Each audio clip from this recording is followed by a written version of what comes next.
there's a theme that's come through, and it's that setting risk in the context of the program or organization and setting it in the context of the decisions that you need to make helps to create a thread.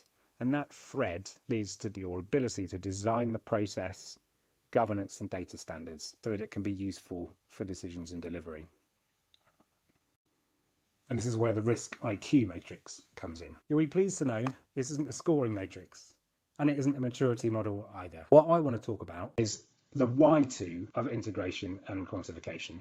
So why does it make a difference to decision making to be more integrated and to quantify your risk information? And what impact does it have on the range and type of decisions that you can make?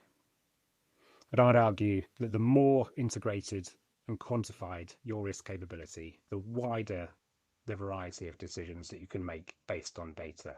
Now, obviously, you can make any decision based on your gut, but typically in large organizations, it's better received where there's data to back up decisions. Decisions are based on data, at least, with judgment applied. So I just want to give a quick overview of what each box looks like in the risk IQ matrix. So we've got 2x2 matrix, low integration, high integration, low quantification, and high quantification. So in box 1, essentially low integration, low quantification. So this looks like a risk register with qualitative assessments. So descriptions of the risks. So it can answer questions like, what are the risks of this project or program? You can manage risks on an individual basis, but you can't really aggregate them because they don't have a quantified score. So if you're using semi-quantitative assessment and have given a numbered score, say between 1 and 25 to risks, if you have 2 risks that have a score of 12 and add them together, they're not the same as a risk that has a score of 24.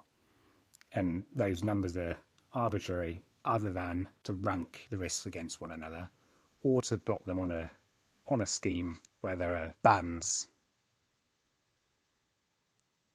for low, medium, high, or whatever bands you choose to have in your scoring matrix. Box 2, you have high integration but low quantification. So this maybe looks like a risk register, but the controls and responses that you have identified are included in some other processes that are part of the day-to-day management of the organization. So in a project, perhaps, you've got responses that are included in the schedule. Perhaps there are some of the controls that are included in your day-to-day processes. Perhaps there is a day-to-day doing process in which all the actions that come out of the risk register are monitored and get done.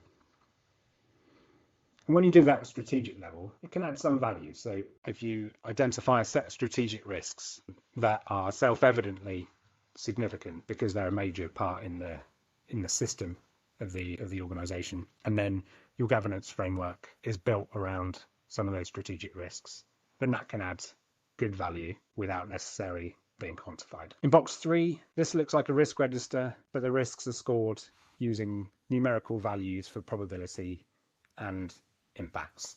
And those impacts should be expressed in the same unit as your objectives, so pounds, dollars, euros, days, months for schedule, or whatever other measurable performance factors that you're using. So it's possible to aggregate exposure from those risks. It's possible to model them together and get a view of, from the risk events that are captured in the risk register, what is the aggregate exposure to your activity. And then because of that, it's possible to decide for individual risks, is it worth doing a response that has a certain cost because you can see the expected exposure against that risk. Then in box 4, your risks are quantified alongside, for example, the schedule or the budget baseline. Within the schedule or the budget baseline, variability in estimating uncertainty is also considered.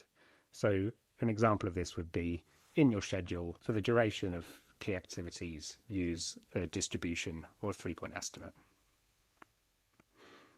And you identify where in the schedule risk events can take place, along with their probability and the range of impacts.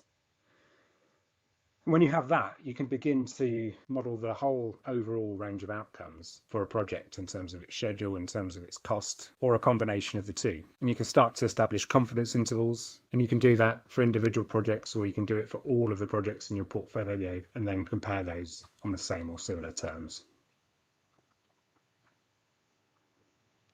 So what's the impact of that in terms of the type of decisions that you can make?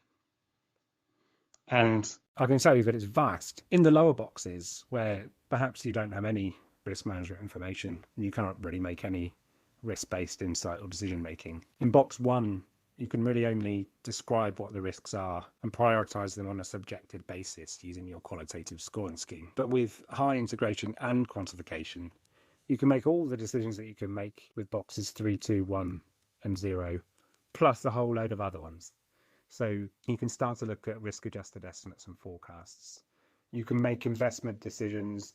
You can look across a whole portfolio and make balance of investment decisions that are risk-adjusted and take consideration of risk. You can also, because you've modeled the outcomes using, and I'm suggesting to use Monte Carlo analysis here, you can do sensitivity analysis. You can see which risks, which activities, which cost model line items are contributing most to the overall outcome and are the most sensitive to the overall outcome. You make decisions about how to price your bid so that you can confidently win the bid and actually deliver profitably. And you can take confidence intervals and make delivery commitments with a high degree of confidence that you'll be able to deliver within the time or the cost that you're promising. And if you value contingency at the moment by adding on 20%, but the model gives you the indication that perhaps you only need to hold 15%, then you can use that money to invest in other projects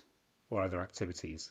We'll take it to profit, and there's a direct improvement there. So these are the sort of questions that you can consider, and which of these can you answer when you're in each box of that risk IQ matrix. And if you want this to be backed with risk adjusted data, then a large number of these require the data that you get when you're highly integrated and quantified.